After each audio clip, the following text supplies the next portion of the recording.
오늘 말씀의 제목은 예수님 섭섭합니다요 라는 제목입니다.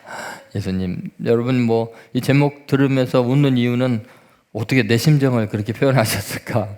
가끔가다 신앙생활 하면서 하나님이 살아계시다면 왜 내게 이러시나 섭섭할 때가 많이 있죠. 근데 우리는 하나님께만 섭섭한 건 아니죠. 일상이 정말 섭섭합니다. 자식이 그렇게 잘해줬는데 장가 시집간 뒤에 완전히 돌변하는 그 녀석 앞에서 인간적인 배신감에 그게 달하기도 하고요. 또 후배를 잘 키워주고 도와주고 어려울 때 먹여주고 입혀줬더니 좀 잘 되니까 사람 무시하고 또 나이 들었다고 쳐다도 안 보는 것들, 이럴 때 그 마음의 섭섭함이라는 게 이루 말할 수 없죠. 저도 목회하는 과정에서 정말 힘들고 어려울 때 기도해주고 사랑하고 섬겨주고 먹여주고, 근데 잘 될 때 대형교로 옮겨가 버리고 그런 상처들이 있을 수 있죠. 다행히 절로 안 가서 하나님께 감사하면서 이어나가고 있습니다. 근데 우리 인생에서 이 섭섭한 것은 어쩔 수가 없어요. 근데 오늘 본문에 보면 세례 요한이 정말 대단히 예수님께 섭섭한 장면이 나오고 있습니다. 그래서 2명의 제자를 보내서 예수님께 협박을 합니다. 어떤 내용이에요? 우리가 다른 사람 기다리오리까? 당신이 메시아가 아닌 것 같은데? 그렇게 이야기를 하죠. 그래서 예수님께서 그런 이야기를 하십니다. 누구든지 나로 말미암아 실족하지 아니하는 자는 복이 있도다. 자, 우리는 세례 요한처럼 여자가 낳은 자 중에 가장 훌륭한 사람, 믿음이 좋은 사람, 정말 수많은 사람을 어른들이 인도한 그 사람마저도 믿음에 실족할 수 있다는 것을 알아야 돼요. 도대체 실족하지 않는 믿음이 뭔가, 이거를 주님께서 보여주기 위해서 오늘 본문에 사건이 있게 하신 것 같아요. 도대체 우리는 흔들리지 않는 견고한 믿음이라는 게 어떤 것일까요? 자, 첫 번째, 믿음은 이런 것이죠.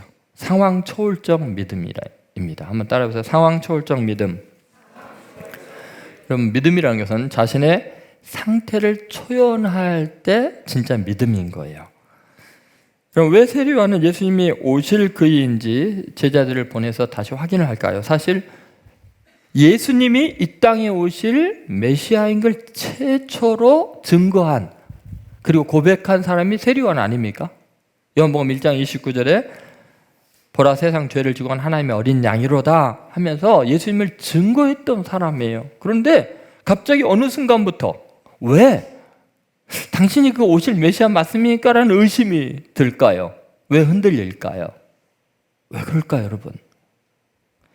여러분, 그 이유는 간단합니다. 지금 자기가 헤롯의 죄에 대해서 지적을 하고 억울하게 감옥에 갇혀 있습니다. 그런데 예수님이 자기를 도와줄 생각을 안 하는 거예요. 사실 예수님이 무명이었던 시절에 세례 요한은 아주 유명한 사람이었어요. 예수님보다 6개월 먼저 태어난 사촌형이었어요. 그리고 예수님의 앞길 다 열어주도록 세상 사람들에게 증거했어요. 나는 그의 신들매를 풀기도 감당하지 못하겠다고 예수님을 높여줬어요. 그리고 자기가 키운 훌륭한 제자들 아낌없이 예수님의 제자로 다 보내줬어요. 안드레라든지 요한이라든지 다 세례 요한이 키운 제자들이었어요. 그렇게 세례 요한은 예수님을 위해서 완전히 헌신했어요. 모든 걸 다 드렸어요.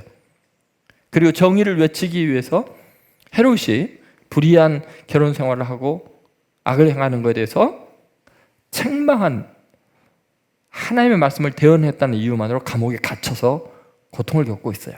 그런데 예수님이요, 한 번도 연락이 없어요. 구원하기 위한 서명운동도 안 해요.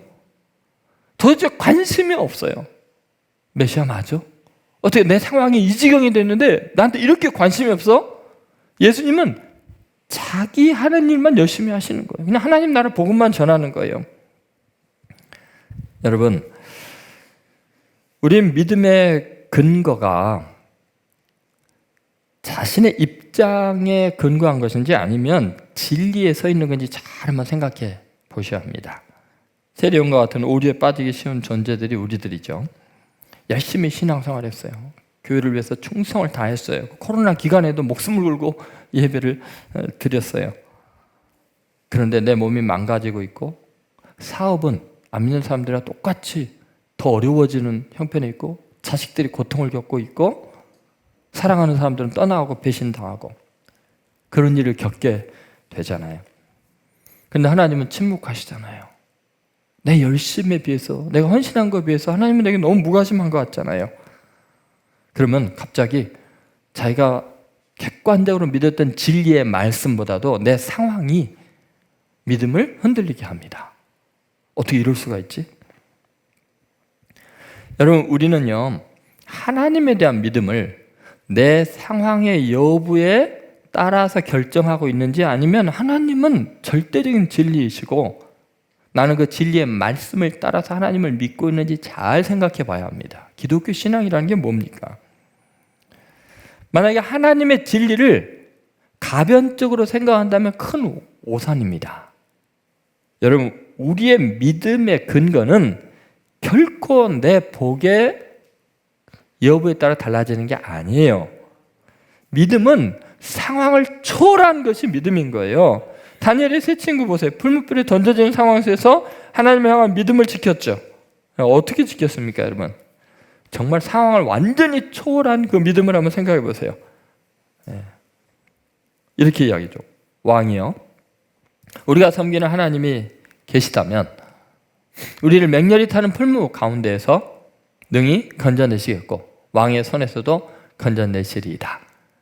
그렇게 하지 아니하실지라도 왕이요, 우리가 왕의 신들을 섬기지도 아니하고 왕이 세우신 금신상에게 절하지도 아니할 줄을 아옵소서.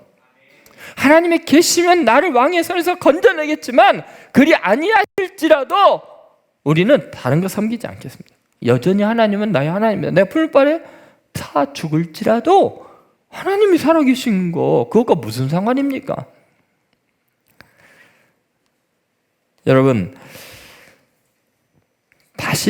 자신들이 섬기는 하나님의 존재 여부를 자신의 형편에 또 구원의 여부에 두는 것은 하나님을 믿는 게 아니라니까요. 내 욕심을 믿는 거고 내 소원을 믿는 거죠. 그리 아니하실지라도 여전히 하나님을 섬기는 게 성경적인 믿음인 줄로 믿습니다. 여러분, 예수님께서 바로 그러한 믿음을 우리에게 보여주신 거죠. 십자가에서 내려오라, 그리하면 믿겠노라. 하나님이 널 사랑하시면 널 구원하실 걸. 그런데 어때요? 예수님이 십자가에서 외친 말이 뭡니까? 나의 하나님, 나의 하나님. 그 다음 뭐라 했어요? 어찌하여 나를 버리셨나이까? 나를 버린 상황은 팩트예요. 현실이에요. 고통이에요. 그래도 하나님은 누구의 하나님이에요? 나를 버려도 하나님은 나의 하나님이에요. 여전히 하나님이에요. 갑자기 우상을 섬기겠다고 하는 게 아니에요. 여러분, 자신을 버리는 상황에서도 하나님을 하나님으로 고백하는 것은 객관적 믿음의 실체인데, 놀랍게 이 상황이야말로 주관적인 믿음의 증거가 되어버리잖아요. 와, 정말 예수님은 하나님과 특별한 관계 속에 있구나. 남들이 볼 때는 객관적으로 하나님께 버림받았는데 여전히 하나님을 나의 하나님으로 고백하는 거 보니까 예수님의 믿음은 진짜 믿음이구나. 이런 믿음이 있어야죠. 그래야 하나님을 믿는 거지 나를 믿는 게 아니지 않습니까? 인류를 구원하는 놀라운 사명이 사실은 그렇게 이루어졌잖아요. 만약에 예수님이 원하는 대로 이 잔을 내게 물려나게 해주십시오, 자기를 구원하는 하나님만 하나님이라면 인류는 구원 못 받잖아요. 그죠? 여러분, 우리는요, 내 상황과 상관없이 하나님이 하시는 놀라운 일을 믿어야 돼요. 그 하나님은 실패하지 않아요. 절대로 손해보지 않으세요. 영광스러운 사명이 있기 때문에 내가 이해할 수 없는 일을 겪는 거예요. 오늘부터 여러분, 상황 초월적인 믿음을 가지시기를 주의 이름으로 소망합니다. 두 번째, 실족하지 않는 믿음을 가지려면요, 객관적인 믿음을 가져야 돼요. 이것은 타인의 은혜를 인정하는 믿음이에요. 나에게는 불행한 상황인데 타인에게는 어마어마한 은혜를 베푸시는 하나님에 대해서 여전히 하나님이라고 고백할 수 있어야 한다는 거죠. 세례 요한의 믿음이 실족할 위기에 처한 이유는요, 예수님이 하는 이야기가 소문이 들려오는데 어마어마한 능력을 베푸시고 남들에게 은혜를 잘도 베풀어 주시는 거예요. 그런데 자기는 감옥에 갇혀 있는데 아무런 은혜를 베풀지 않는 거예요. 결국 나중에 처참하게 죽죠. 오늘 본문 앞에 있는 11절부터 17절에 있는 내용은 나인성에 죽은 과부의 아들을 지금 장례식이 진행되는 관을 멈추게 하고 죽은 시체를 향해서 청년아 일어나라 해가지고 살려놓는 어마어마한 기적이었어요. 그 소문을 세리요한의 제자들이 세리요한에게 이야기했어요. 이야기할 때 뭐라 그랬을까요? 감옥에 갇혀있는 세리요한에게 아무 걱정하지 마세요. 당신이 평생을 증거하고 그를 높였던 그분이 얼마나 놀라운 분이냐면 지금 장례식이 진행되는데 살린다니까요. 그러면 세리요한 당신 왜 못 살리겠어요? 왜 못 구해 주겠어요? 조금만 기다리시면 될 겁니다. 그런데 어때요? 남은 다 구원하면서 세리요한 구원했어요? 전혀 구원을 하지 않는 거예요. 18절에 요한의 제자들이 이 모든 일을 그에게 알리니, 이건 객관적인 사실이죠. 그죠? 일어난 일들이죠. 남에게는 다 은혜를 베풀었고 놀라운 일을 행하시는데 나만 여전히 아픈 거예요. 나만 여전히 망하는 거예요. 나만 괴로운 거예요. 이럴 때 여러분 서운해요. 실족해요. 예수님 섭섭해요. 지금 그 많이 흔하게 베푸는 기적을 나에게도 좀 베풀어 주면 안 돼요? 왜 내 삶이 여태까지 이렇게까지 힘들어야 돼요? 문제는 세례 요한은 감옥에 갇혀 있고 그에게는 시련의 기간인데 수많은 사람들은 묶이고 고통스럽고 아픈 곳에서 치유되고 기뻐하고 뛰놀고 있다는 사실이에요. 여러분 생각해 보세요. 나는 지금 해결되지 않고 응답지 못한 안타까운 현실인데 마침 그때라고 성경이 표현하거든요. 마침 그때 다른 사람들에게 무수한 은혜가 베풀어지고 있다는 거예요. 주님은 그러면 여전히 역사하시는 하나님인 거잖아요. 중요한 것은 나를 기준으로 내 상황에 따라서 주님에 대한 인식을 결정하는 것이 아니라 객관적으로 일어나는 일에 대해서는 인정을 해줘야 된다는 거예요. 믿음은 객관적인 사실에 근거를 둔 거예요. 주관적으로 자신의 입장을 절대시하면 거기에 남다른 하나님의 섭리와 계획을 놓칠 수 있어요. 믿음은 객관적 세계에 대한 공정한 인식을 바탕으로 해서 생성되는 거예요. 그냥 막 믿습니다. 나 혼자 내가 경험한 그 하나님이 전부라고 생각하면 내가 한순간에 놀라운 기적을 경험하고 한순간에 다 망할 수도 있거든요. 그러면 어마어마한 그 경험을 할 때는 하나님이 살아계시고 사랑이 많으신 분이고 내가 어려움 당하면은 하나님이 없는 분이 되잖아요. 여러분 신앙이라는 것은요 자신의 입장을 절대시하는 거 대단히 위험합니다. 그래서 우리는 자신의 믿음이 성장하기 위해서는 객관적인 사실에 대한 인식이 필요합니다. 주님께서 세례요한의 제자들이 이제 그 사실을 알려준 것. 지금 세례요한이 시험에 들어있다고 하니까 뭐라 그러신가 보세요. 21절. 자, 21절 같이 읽겠습니다. 마침 그때 예수께서 질병과 고통과 및 악귀 들린 자를 많이 고치시며 또 많은 맹인을 보게 하신지라. 어때요? 지금 마침 그때는 어떤 때예요? 세례요한이 감옥에 갇혀서 언제 죽을지 모르는 상황인 그때 세례 요한에게는 역사가 좀 안 일어나고 있는 것 같지만 그때 많은 치유의 사건들과 구원의 사건과 자유케 된 사건이 있을 수 있다는 거예요.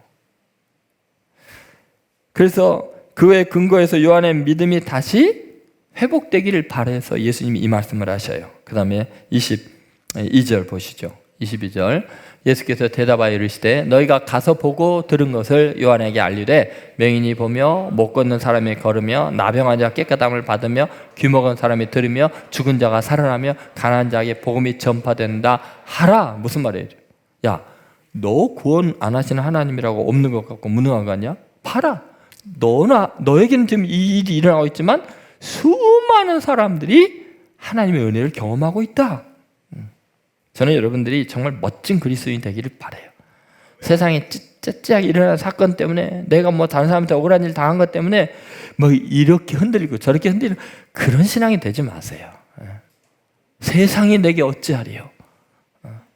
하나님 그분 한 분으로 절대적으로 고정하세요. 우리 하나님은 천지를 지은 하나님, 역사의 주권자이신 하나님, 그분의 뜻대로 지금 온 세상이 다 돌아가고 있는 말씀대로 되잖아요. 그 하나님으로 인해서 당당한 성도들 되시기를 주의 이름으로 소망합니다. 마지막 세 번째, 언약적 믿음이에요. 여러분, 흔들리지 않으려면 섭섭한 신앙 생활로 빠지지 않으려면 하나님의 말씀에 근거한 믿음 생활을 해야 돼요. 자, 예수님은 자신의 행위가 하나님의 언약의 말씀의 성취인 것을 밝히고 계시죠. 자, 22절 다시 한번 보시죠. 22절 같이 있습니다. 예수께서 대답하여 이르시되 너희가 가서 보고 들은 것을 요한에게 알리되 맹인이 보며 못 걷는 사람이 걸으며 나병한 자가 깨끗함을 받으며 귀먹은 사람이 들으며 죽은 자가 살아나며 가난한 자에게 복음이 전파된다 하라. 여러분, 지금 예수님의 말씀은 기적이 일어나고 있다, 그러니까 이걸 봐라라는 데 초점이 있는 게 아니에요. 메시아가 나타나서 행할 일들, 예수님이 메시아인 증거로 그분이 오시면 이런 일이 있을 거다라는 예언의 말씀이 예수님에게서 성취되었다, 예수님이 바로 메시아다라는 게 초점이 있는 거예요. 여러분, 예수님 때 죽은 사람 얼마나 많아요? 나사로 혼자 살았잖아요, 그죠? 나인성 가부 정도 살고. 얼마나 많은 질병에 시달린 사람들이 있었어요. 예수님이 다 낫게 안 했어요, 그죠? 다 무덤이 열리게 하지 않았어요. 예수님이 메시아인 것을 예언하신 말씀이 성취된 거에 초점을 맞추고 있는 거예요. 말씀에 근거한 신앙이죠. 이사야서 29장 18절에 메시아가 오시면 이런 일이 행할까라는 예언의 말씀이 있죠. 자, 같이 읽어보겠습니다. 그날에 못 듣는 사람이 책의 말을 들을 것이며 어둡고 캄캄한 데서 맹인의 눈이 볼 것이며. 자, 이런 하나님의 예언의 말씀이 성취되고 있는 거죠. 그 다음에 이사야서 35장 5절에서 6절 말씀 같이 읽겠습니다. 그때 맹인의 눈이 밝을 것이며 못 듣는 사람의 귀가 열릴 것이며 그때 저는 자는 사슴같이 뛸 것이며 말 못하는 자의 혀는 노래하리니 이는 광야에서 물이 솟겠고 사막에서 시내가 흐를 것임이라. 아멘. 지금 무슨 말이에요? 예언된 말씀, 예수님이 탄생하시 750년 전 예언의 말씀이 지금 예수님에게서 성취되니까 이분이 바로 메시아다라는 것을, 예언의 말씀이 현실이 되는 걸 보고서 말씀에 근거한 신앙을 가져라는 거예요. 지금 네가 감옥에 갇혀 있다고, 너에게 특별한 일이 일어나지 않는다고, 그분이 오실 그분이 맞습니까? 성경에 예언한 분이 맞습니까? 이렇게 하지 말고 예언의 말씀 그대로 현실이 되고 있지 않냐? 말씀에 근거한 믿음을 가져라, 이것이죠. 여러분, 세례요한의 제자들에게 믿음은 철저히 말씀, 그 언약에 근거한 것이라는 것을 알려주고 있었던 거죠. 사실 예수님의 삶에 있어서도 똑같습니다. 자, 세례요한 왜 구원하지 않으셨을까? 근데 예수님은 어떨까요? 그러면 지금 그렇게 말씀하신 예수님의 삶은 어떻을까? 예수님께서는 인생에 있어서요, 내가 어떤 사람들에게 어떻게 대우를 받고 인정을 받고 오해 안 받고 내가 얼마나 영향력이 있고 여기에 관심이 있는 게 아니에요. 사랑하는 사람들이 다 배신하고 떠나가도 예언의 말씀이 성취되는 것에 초점을 맞췄죠. 십자가에 못 박혀서 죽임을 당하는 그 순간에도 하나님의 구원의 사건이 일어나고 있는, 전 인류 구원을 위한 위대한 일이 일어나는 것에 초점을 맞췄죠. 하나님의 말씀이 이루어지는 것에 초점을 맞췄어요. 그래서 여러분 보세요. 죽은 나사로를 살리는 영광스러운 일, 그런데 자기는 어땠어요? 십자가에서 자기는 구원 못하고 죽임을 당하잖아요. 그럼 나사로를 살리는 것도, 자기는 십자가에서 죽임을 당하는 것도 중요한 건 뭐예요? 하나님의 말씀이 이루어지는 데 초점을 맞추는 거예요. 여러분, 우리가요 계속해서 지금 착각하는 게 뭐냐면, 기독교 신앙에 대해서 내가 원하는 것이 이루어지면 내가 믿음이 좋은 거고 하나님 날 사랑하는 거고 천만의 말씀이에요.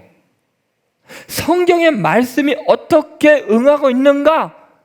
그러면 내가 원하지 않는 방향으로 상황이 흘러가도 할렐루야 아멘 할 수 있어야 돼요. 그것이 믿음이에요. 하나님을 믿는 거예요.